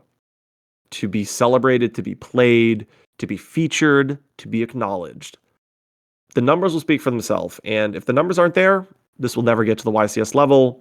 This will be a local thing. It probably will happen maybe sporadically at the side events of YCSs on the giant card level if we're lucky. But if the numbers speak for themselves and people are buying these old cards, if Konami can print products, that's super big, right? Like Konami makes money because they print B-Troopers and people need those cards, and Sword Soul and all those new archetypes. If people can buy into a product because there's reprints of Metamorphosis, which hasn't been reprinted in, yes, 15 years. So if Konami can make money off of this by selling products, and they could release, you can come up with a better name, but Vintage Pack 1, which is cards that would have been playable in the format that we are featuring for the next 6 months. And you can have, Ultimate Red Metamorphosis, Starlight Scapegoats, and you name it, right? We can have all these ridiculous rarities. Look at what Magic the Gathering has done. I don't know how familiar you are with Magic, but they have just overflowed the game with high rarity, different variation. I mean, you have cards that are Walking Dead characters. You have cards that are Bob Ross art. I mean, Magic has gone bananas with card art in real world, not just card art online, like over the top with the aesthetics. I'm sorry, go ahead. No, that's they've gone over the top. Think how much room there is for Yu-Gi-Oh! To say, are people going to pay? How much do people pay for an Ultimate Metamorphosis? People are paying thousands for a Super Metamorphosis. Obviously, I know the year and the scarcity is going to affect things, but people pay $250 for an Ultimate Imperm. If people knew that they could play an Ultimate Metamorphosis at Konami sanctioned events, that'll drive product. We have Ghosts of the Past. Why not we call it something else and put a bunch of reprints in there? If it will sell, that's important. If it won't sell and people won't play it, it's not going to go very far. But if the numbers will speak for themselves, and if you give content creators the opportunity to really push for this, put out videos, put out duels, put out deck profiles, and people will watch it. I'm just going to point this out because I think it's interesting. I have, I think, something like 48 videos on my channel. I posted 2 hours ago my thoughts on organized play with Retro Yu-Gi-Oh! And it is my number one most viewed video in the 2 hours. Wow. Which, I mean, we're talking about hundreds of views here. It's not like I'm like that over the top of a Yu-Gi tuber here, but my typical range is 190 to 240 in 2 hours. This video is 374, which is, a good reasonable amount higher. So people are curious enough to watch my thoughts on organized retro Yu-Gi-Oh! Does that mean that 374 people would show up to a YCS? Hopefully it means that 2 or 3 times that would show up to a YCS. But people are interested in watching it, so who knows? Who knows? If Pac and I imagine, every streamer you can imagine devoted some time to retro Yu-Gi-Oh! And Konami picked a format that people focused on, I feel like people could fall in love with something that they don't realize that they would love. Because you sit and you play and you're like, oh, Imperial Order, great. You sit and you play and it's, Harpy's Feather Storm and you're like, oh, this is great. Oh, Scythe Lock. Oh, Drytron again. And you're like, I really wish I could just play the game. You want to play the game? Go play Chaos Return format. You'll play the game for 30 turns and it'll be close. And in the aftermath, you'll be able to go back and think about all the mistakes you made and areas you can improve upon. If you really love actually going back and forth and playing Yu-Gi-Oh!, go back in time. You might fall in love with something, and if it's actually sponsored and supported, the numbers will speak for themselves. Definitely. The money will flow. Yep, money talks. And I think if people are investing in a product that's created just to test the waters, right? If they release a pack and it's like Ancient Guardians and nobody buys it, well, that spoke for itself. If they fly off the shelves because people want these old cards and new rarities and starlights and alternate art and the avenues that they could go are obviously endless there. And they're doing a little bit of it, with all the starlights and whatnot that come out. And people buy it and it sells out. And they're like, wow, okay. Well, people first are buying it. And then they put it on Master Duel, which I think they're going to do. I think that's a very logical conclusion. And those tournaments launch and they're popular and they're like, all right. And then maybe they do a YCS and 300 people sign up for a side of it. And they're like, wow, we weren't even prepared for that many. Maybe they'll put 2 and 2 together. But people actually have to speak with their cash, right? Speak with their wallet. They actually have to invest in it. And Konami needs to see it as a revenue booster. Because if they see it as a money dump, it's not going to go anywhere. I think that the best way for Konami to really garner a lot of hype and a lot of interest in something like this would be to do something similar to what they've done with Speed Duel, in that the Battle City box and the upcoming GX box, you can buy one box with, say, I don't know, just off the top of my head, 15 to 20 randomized pool of cards, and then maybe 3 or 4 pre-built decks from that era. Make it a $40 MSRP product. That's fine. But when you look at it, you can have your guaranteed, you get one Goat Control deck, you get one Cast Turbo deck, you get one Warrior deck, and then you may get maybe one whatever, Cat OTK, whatever, or even 3 decks would be fine. So you take and you get 2 or 3 or 4 decks from that format, and then you get 1 or 2 packs in the box you can just do 9 cards a piece per pack with your chance to pull, like you said, the Ulti Metamorphosis. I mean, think about what an Ulti Blackluster Soldier Envoy of the Beginning would be worth. Think about how hard people would go for that. And then you can do, say, if you want to do one for Goat format or one for Edison, the amount of formats that you can realistically build a box like this for are endless. I mean, it's actually, it's like me making my videos. It's like, oh, well, I've made 50 videos and there's 800 more I can make. Yeah. So, the way I would actually market something like that, me personally, me kind of sitting here thinking real quick, I think people would really love the idea of it's a time capsule. So, the Yu-Gi-Oh! 2005 time capsule, where instead of the Battle City box or the GX box, yeah, theme it like a time capsule. Yeah, and then slap Time Wizard's face on the front. You're done. Yeah, Time Wizard format. True. Yu-Gi-Oh! Nationals 2005, whatever. Yeah, and then whatever it is for SJC Edison specifically. Yeah. That whenever Teledad was blah blah blah for number 3 in the 2008. Is that right? Mm-hmm. Yep. It was the Fall of 2008 after Gladiator Beast format. Yeah, and then again, make it, there's something else you could do to make it kind of stand out on the shelf itself. Instead of it being a box, kind of rounded around the edges a little bit. Almost like a capsule. Yeah, like a actual capsule. Yeah. I think there's so much that they can do with this, and if they just market it correctly and promote it correctly, I mean, realistically, even better, I think even better, instead of doing 3 or 4, you could do 2 boxes per format with two decks each. Yeah. That way you can say, they market it as, hey, you and a friend want to play this format? Here is a list of you get a small printout, similar to like a rule book, but maybe a little bit thinner, where it's like, these are the relevant rulings and changes that are different of the format. That are different from standard. Right? And here's 2 playable decks. You and a friend, go at it. $20 product. 2 decks. Yeah. And then maybe a couple of packs to power up the game or whatever they want to say. Or Magic has like battle decks, like where you buy pre-made decks that have some relevant cards for standard technically, but Magic has a similar type of product. Yeah. Like, I don't play Magic at all. That's coincidentally worked out. Yeah. A couple of years ago, they sold this thing where you'd buy it. It was like this one product, and it gave you a mermaid deck and a goblin deck. Both the decks were actually pretty good. Is this Magic you're talking about? Yeah. Oh yeah, I'm lost on Magic. Yeah, like the Magic deck had a card called Krenko Mob Boss, who would like the Goblin deck's whole shtick was putting out Goblin tokens, and then utilizing Krenko Mob Boss's ability to just duplicate your tokens. Mm-hmm. So I know what that card does. Do what? I know what Krenko does. Yeah, I didn't. Yeah, so you'd activate this sorcery or spell card and get 2 tokens. Effect a Krenko. Now you have 4. Next turn, if they don't die, now you have 8, and it just keep right. But the point is to like put these constructed type decks from the time in these sets, is what you're saying. Yeah, of course we're doing this with Yu-Gi-Oh.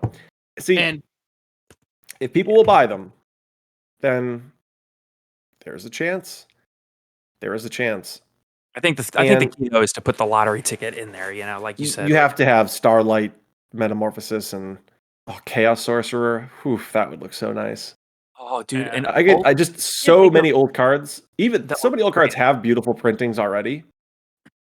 And the beauty of this is, typically, even if they release, like let's say a Starlight of Metamorphosis, your old vintage cards usually don't get affected by that type of stuff. So that's good for the collector. I mean, things can change, but generally speaking, because let's say Super Metamorphosis is so old, it's still going to retain value, a lot of value, even if they release Starlight Metamorphosis. Look at, for example, Book of Moon. They released Ultimate Book of Moon. Well, Super Book of Moon is still $500+. Exactly. Perfect example. Yeah, for sure. Yeah, I think there's endless possibilities, and I'm excited to see the direction that they go with it. Oh, so am I. Well, cautiously excited. Yeah. It's one of those things where it's like, who exactly in Konami is working on? Robert Boy, I don't know, or Billy. Like, I know people who I trust who have worked with Konami or are still working with Konami. So it depends on who's in their ear. If they do it right, possibilities are endless. Maybe pie for the sky. Yeah, best move they ever made if they do it right. I mean, you could have, the other thing is, even if you do just one YCS a year, so many people who do not play modern Yu-Gi-Oh! Will mark that on their calendars and play Yu-Gi-Oh! Once a year. Just once a year. But that's all it needs. How many, let's say hundreds of players would come back? Could it be enough to fill the convention center like they would for a typical YCS? If we can hit that threshold, if a convention center would normally get 1,500 and we get 1,500 for a retro YCS, but because it's only once a year, that's what actually got 100, then it's possible. But we can't have a 200-person YCS in a venue that would hold 1,500 that would have had 1,500 with modern Yu-Gi-Oh! Right. Then it's a money loss. They know it didn't work. And as wishful as this could be, we are just a small community. We need to expand, garner new interest, promote it with content creators. Locals need to promote this stuff. People who do not play and never played retro formats need to see it, engage in it, see if they like it more. And in addition to that, there needs to be older players, I guess like myself, who would travel to that one event a year because they know that their one chance to see old friends and play an old format that they loved. Right. All right. So I got a couple of quick hit questions. We're just Go going to for do it. quick play kind of style. Your favorite era of Yu-Gi-Oh that hasn't had its boom in modern times, like Goat and Edison and Tengu Plant and 2014 Nats. They've all had their big booms. But is there a particular format that you're just like, this one deserves way more attention? So the Nationals format, honestly, the format right before Nationals when it was XA Gravekeepers, the Plant deck, basically when Tyree Tinsley, good friend of mine, who's actually going to Pasadena, cannot wait to see him next month, won the YCS in Providence, Rhode Island. That was a really good format. Really, really good. Before Librarian, so Tengu Plants was still good. It was a real deck. You could tour guide for Sangan and just pass.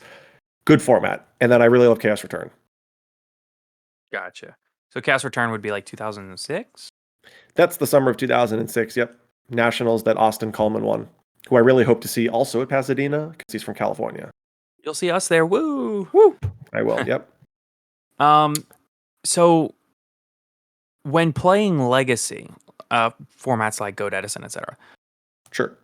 do you prefer the Legacy lists or the modernized versions of those decks, like Chaos Turbo versus traditional Go Control or Panda Burn, things like that, or Yep. Fish TK and Edison is more of a newer thing, When I show up to events with old decks, I play decks authentic to the time period. I generally like that because I think I do it because it's nostalgic and fun, not necessarily because I need a space to create per se. Don't get me wrong. I like having that opportunity too. And there are times where I'll look at old formats and kind of rethink what I should have been doing during that time period. But if I'm just playing for fun, keyword there, I like to use decks authentic to the time period. If we're actually going to have a YCS, throw that out the window. We are modernizing, and efficiency is going to become number one, and we're gonna play modern recreations of these decks, which is honestly, I think, okay. I think that's the way to go. It's unavoidable. It's not like, hey, this is Goat format. Let's be gentleman's rule, no dust shoots. Like, no, we're playing to win. Let's play the format to win, and if that means we're not going to do exactly what people did 15 years ago, well, people have improved in their understanding of game theory and Yu-Gi-Oh! In 15 years, so let's embrace it.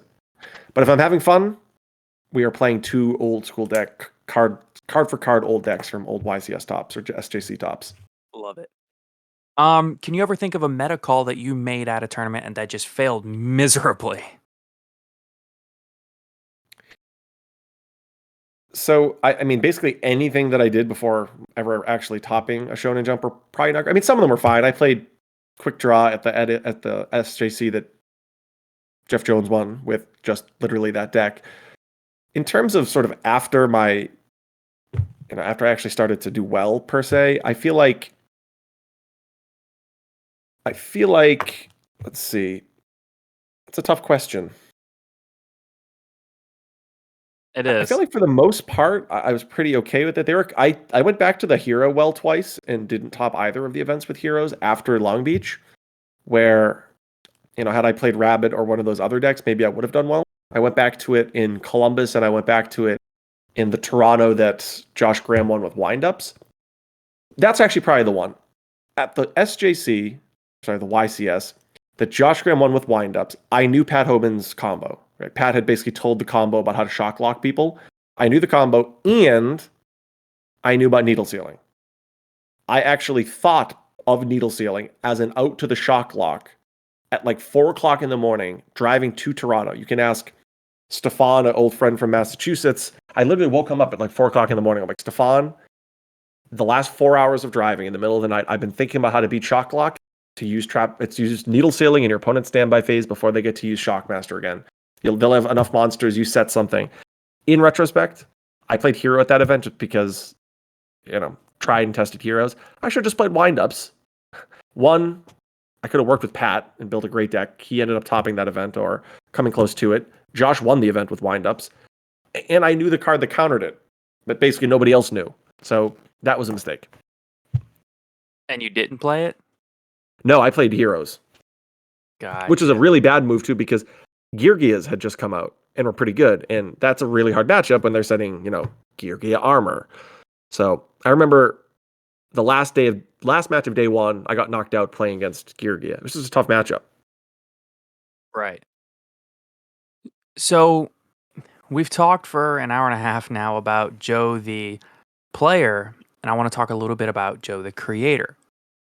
Because over the last probably the last year or so, I want to say, you've really taken a step in a different direction, and you've taken all your experience in all these past formats. You've taken all your experience as a player, as a high level, connoisseur of game, and you've really pivoted into your role as a creator. And surely some of your background might play into this on educating the people of these older formats. So I want to talk a little bit about your YouTube page as YGO History. Yep. So for those that are unaware, we mentioned at the beginning, and obviously there will be a link down below, but we want to talk a little bit about what the YGO History channel, how that came about, and how you feel it's a wonderful resource for people, not just that are playing retro formats, but are playing to this day. So, as is the case with many people, COVID, opened up a lot of time at home, and I stopped going to work. I had to teach from home. So when I talk about COVID, I typically think of, the first COVID school year, which is the March to the end of the first year that it happened, and then the second COVID year where I actually went to school every day, but taught hybrid. Now runs to the third COVID year now. So COVID year one of the school year, when I actually was at home every day, the actual workload, it was still reasonable, but teaching from home was just a totally different experience. You weren't Zooming or anything like that. You were just posting assignments, grading things, and doing your best to keep students on task. I obviously had a lot of free time being home every day, and as is the case with a lot of people, I brushed off my binders, and at that point I had, as I alluded to earlier, started playing modern Yu-Gi-Oh again.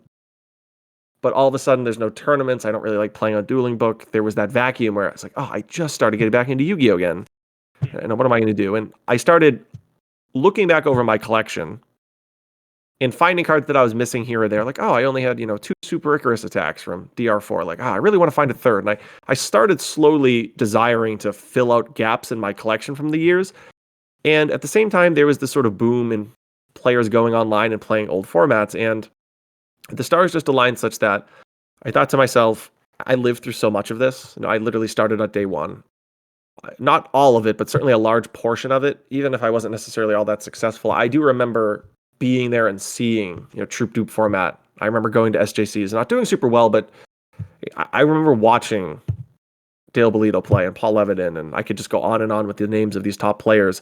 I remember standing behind them and watching them, like in awe of these players and the decks that they were running, and then going on Metagame. And the idea of profiling these old decks just was really appealing because I still have all the cards for the most part. And if I didn't, it inspired me to have something to look for, right? It's a collectible card game, being able to go on eBay every day and is somebody finally posting this one super rare that I need or one ultimate to complete my set so I can finally profile this. It sort of gave me something to do every day that I really enjoyed. And as I started making the deck profiles, I just realized how nostalgic it was and how much I enjoyed re-sleeving these decks. I mean, I had them all in sleeves in my binder. My binder's all sleeve, one brand. But putting them all together, I make these profiles, then I shuffle up, do some test draws, and then all right, I put it away. That was fun for 20 minutes.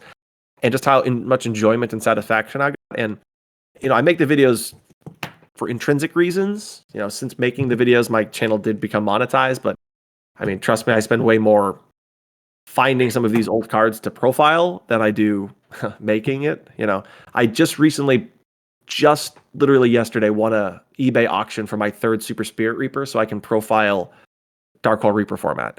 It takes, let's say, 5 months of videos to equate to the amount of money that Spirit Reaper just cost me. But I'm going to have so much fun profiling Reaper Dark Hole format because it's just such a good format. So I've really enjoyed the nostalgia of building these decks. And the comments, I read all the comments, and so many people have that same feeling watching them that I just feel and I just need to keep going. I mean, I feel like people are enjoying the content on that. If they enjoy watching as much as I enjoy making it, then I know they're enjoying it because I just love laying the deck out on my mat after having played with these cards in so long and just reliving it for a few minutes. And then, as you can clearly tell if you've listened to this podcast for 90 minutes, once I start thinking about these old events and old decks, I just have endless stories. Like, I felt like in some cases I've had to cut back some of these stories just because I could go on forever. So making these profiles, it lets me relive, honestly, a huge part of my life that I put on the back burner when I started teaching. And you're right, there is a little bit of the fact that my day job is to be a teacher. So to try and explain things in relatively efficient, coherent ways, and then taking that into a huge passion in my life, it's really just melded the two together. So between the comments and nostalgia, it's really what motivates every single video that I've made. Yeah, I don't know if you ever watch any streams, but you're pretty frequently mentioned in some of the largest creator streams out there. I know MBT brings you up constantly. Every now and then I get this little like spike in subscribe. I get like 20 subscribers in a day, and I'll be like, okay, well, either Farfa commented on me, MBT commented on me, Pac and I sort of always communicated back and forth and have sort of collabed several times. But yeah, if I see a spike in my subscriber count by like 20, I know something's happened. Yeah, it's kind of funny. There's been a couple of times when, like, for example, I know MBT very specifically uses your videos as a resource for his History of Yu-Gi-Oh series that he does with Simo. Yeah. And anytime he's like, all right, guys, in stream today, we're going to be practicing whatever format. And he's like, all right, who's got a deck list? And it's like invariably somebody just drops a YouTube link to your channel for one of your videos. He's like, oh God, yes, this is exactly what I wanted. He's like, these videos are just the best resource in the world for retro formats.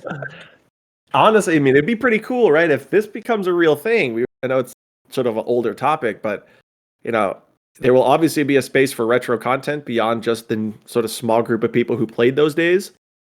I mean, I would love for the channel to take off even more, not necessarily for financial reasons or anything, but I love hearing people comment on how much of a resource they found my videos. And if more people get to watch them and more people get to enjoy them and it actually helps them translate into playing these old formats, I mean, that's just awesome to hear. Well, you don't become a teacher for financial reasons, nor do you make quite this style of YouTube video for that either. It's really just hear the responses of people who enjoy it. So that would be awesome. That if this takes off and people use my videos, at least as the foundation, because you're not going to go back and play these decks exactly card for card.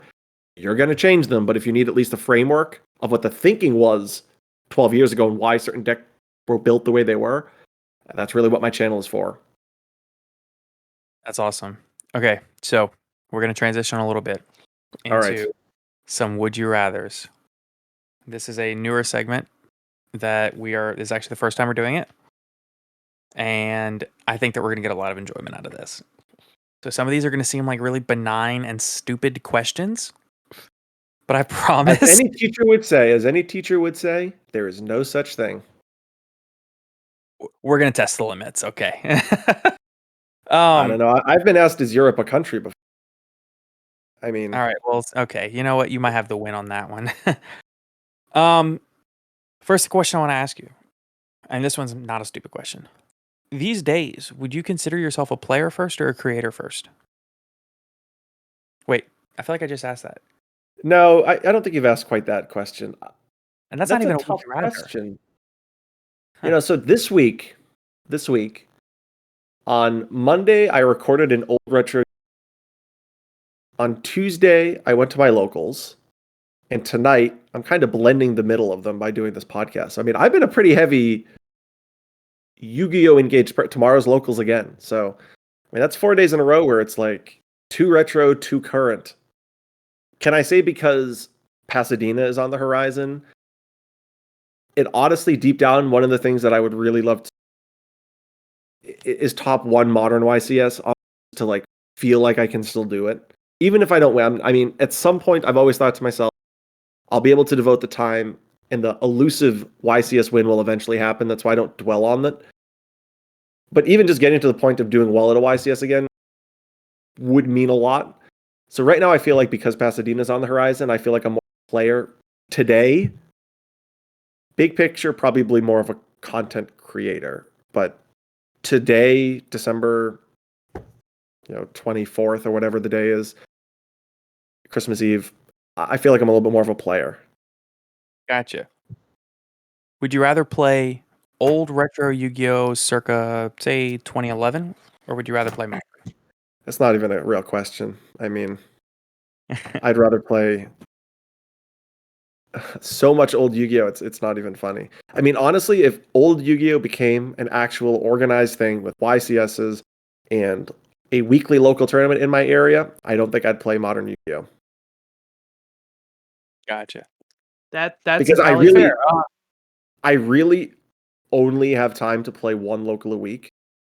I have, a pretty time-consuming job that everybody has a time-consuming job in this work 40 hours, but I have to work at home. I have to do 2-3 hours a night, grading, planning, stupid things like that. I have a fiance that I want to hang out with. I do, so I really can only do one, at least tournament a week. And then I try to make a video every week. I've not been really great at that recently with the holidays, but I try to make one video a week in addition. I couldn't do much more than that. If you're going to tell me that I can go play Troop Dupe format with 15 other people once a week, it's not even a question. And you're telling me that there's an YCS in a few months for that? I mean, this isn't even a debate. I would put down modern Yu-Gi-Oh! So fast, your head would spin. All right, I got one. Plant Synchro or Edison?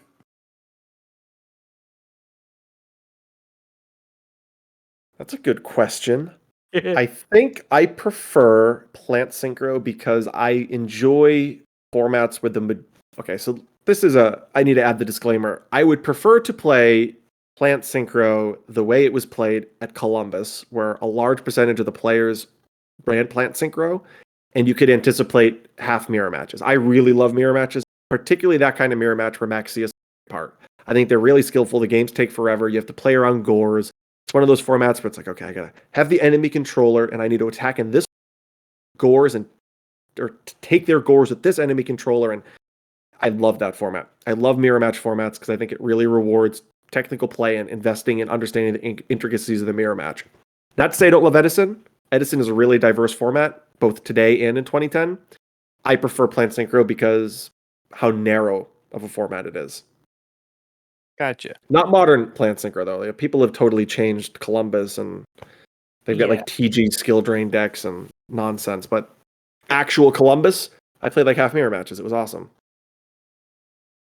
Would you rather a cloth playmat or a rubber playmat?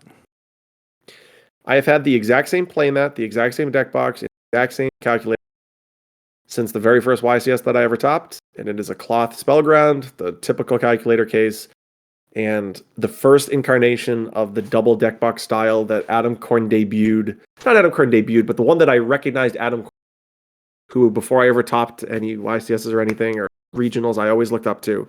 The one that he debuted at the Nationals that Sean Montague won with X-Saber, so I guess that would be 2010. I have had for 11 years the exact same 3 items, and I have not changed any of them. So it's cloth because that's just what I've had for ever. Original 94 gray Spellground that I paid.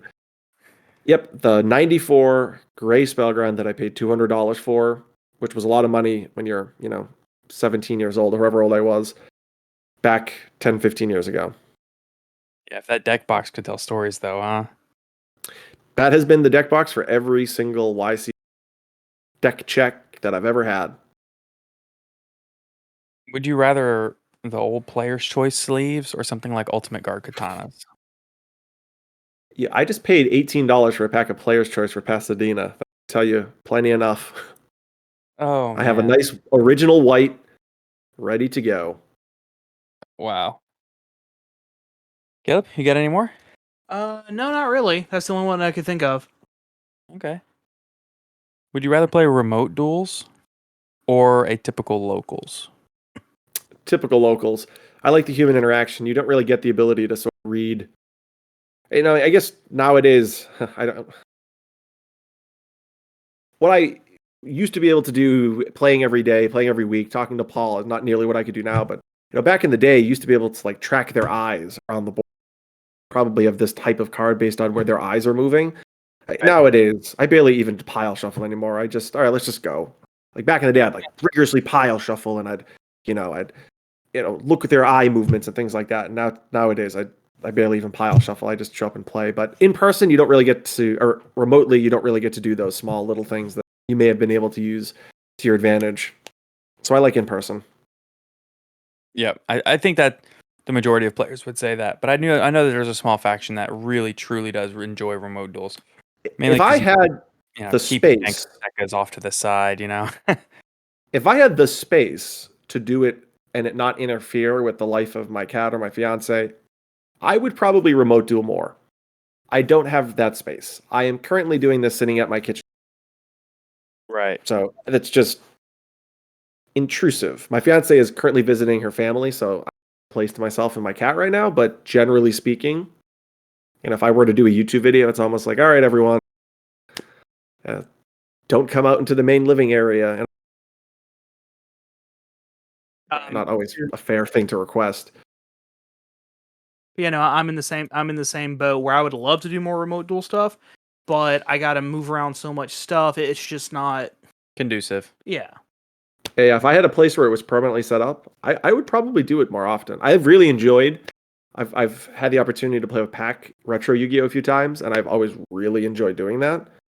I would love to do more of that. It's okay every once in a while, but I can't reasonably, tell, all right, to my cat, to my fiance, I'm gonna remote duel and take up the whole house 3 times a week, maybe once a month. I gotcha. All right. Well, the last thing we have to do before we leave is the podcast question of the day. It is our closing bit every episode. So it's last Tuesday's podcast question of the day.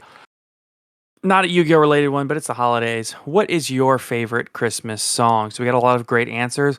Little Saint Nick by the Beach Boys. That is a really great answer. I've been wondering what the name of that song was forever, actually. I can't believe I didn't know that. Sleigh Ride by YFU Baby. I've never even heard of that one. Grandma Got Run Over by a Reindeer. The John Denver Muppets Christmas album. My personal answer was either Jingle Bell Rock or Carol of the Bells. There were some other answers. Let's check the Twitter. Carol of the Bells with or without vocals, of course. There's a Portuguese song called O Bento Eroso, I guess. I don't know. It's about Mary Joseph, Baby Jesus. Just a really beautiful song. Christmas in Killarney or Bells Over Belfast. Very Irish songs. Or his favorite Christmas story by Capital Lights. Mistletoe and Wine by Cliff Richard. Donut by Twice. I've never heard of that one.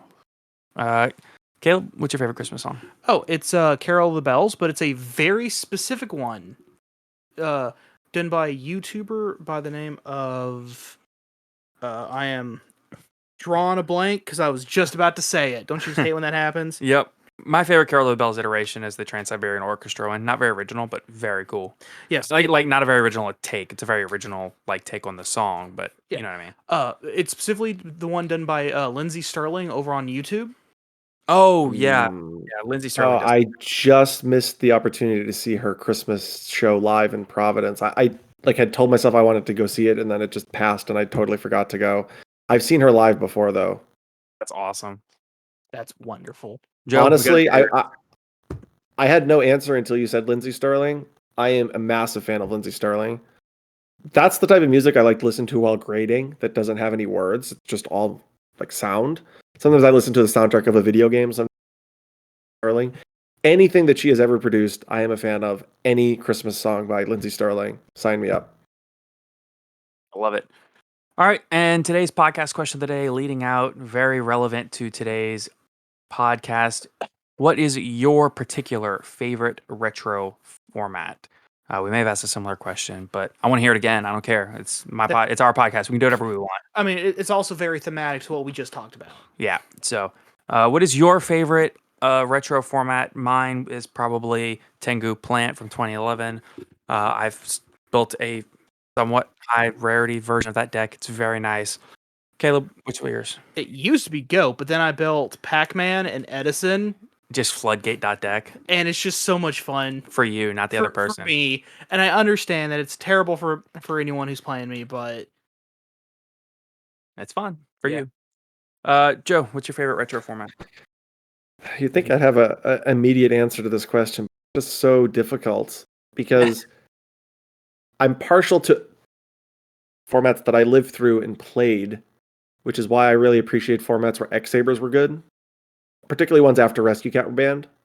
That would be sort of my inclination. I'm talking, both that Nationals format that I alluded to, the one with Librarian, but specifically before Librarian, and some of those events like the one that I referenced with Orlando. I just really love that format.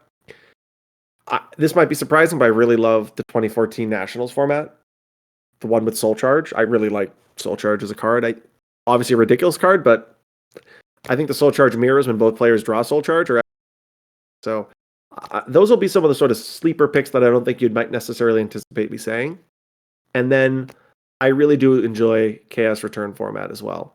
It's not one that I've got to play a lot, at least in a modern context, but I do enjoy that format. So those are sort of my three. I can't really give you a definitive answer just because I'm torn so many different ways. That's what 20 years of play does to you. Last thing leading out, people want to find you. They can find you where, Joe? So my YouTube is YGO History. There's an underscore between the YGO and the history, but that's pretty easy. Honestly, you could also just YouTube my name, Joe Giorlando. I do title all of the videos that I post Yu-Gi-Oh! History with /Joe Giorlando, so you could obviously just do that as well.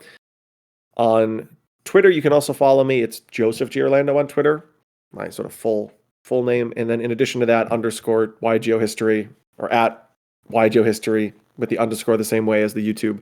Those are the primary places that you can find me. So YouTube, Twitter. I think I started in Instagram, but have never actually uploaded a picture. I told myself one day I'd use it to post pictures of decks before I put them back into my binder, but I've never actually done that. So just Twitter and YouTube. I guess Facebook too. I guess you can friend me on Facebook, Joseph Giorlando.